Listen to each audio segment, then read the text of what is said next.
देखिए, आदमी काम करता है, किसी भी सेट पे जाता है तो अच्छा ही सोच के जाता है। कोई ये सोच के नहीं फिल्म बनाता है कि हम फला फिल्म बनाने जा रहे हैं। क्या है कि हम काम करते हैं, हर रोज़ सीखना होता है, हर रोज़ कुछ ना कुछ मिलता है सीखने को। तो काम हम लोग दिल से करते हैं। पब्लिक किस चीज़ को कब पसंद करेगा, ये पब्लिक के ऊपर।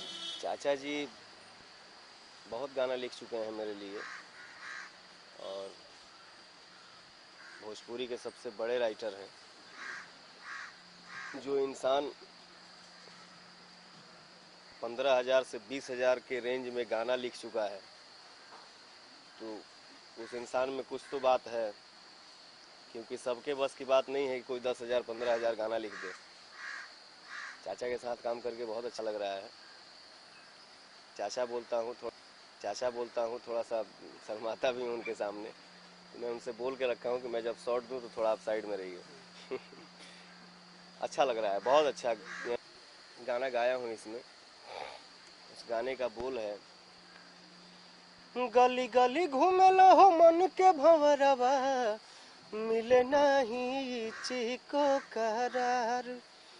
गली गली घूमेलो हो मन के भंवरवा, मिले नहीं चिको करार। पूछिले तोहरा से पुरुआ बेअरिया, कहाँ बाड़ी धनिया हमार। हमारा दुआ है हमारा टीम जो है वो जीते, नाम करे। मैं बोला ना कि इस पे मैं बात नहीं करना चाहता हूँ। और टी सीरीज कंपनी से मेरा एल्बम रिलीज हुआ है होली का। उस एल्बम का नाम है लहंगा लाल हो जाई। खूबसूरत नंबर है, और जब से मतलब रिलीज हो चुका है मार्केट में, और उसका बहुत अच्छा रिस्पांस है। का पब्लिक इतना लाइक कर रहा है कि मतलब मैं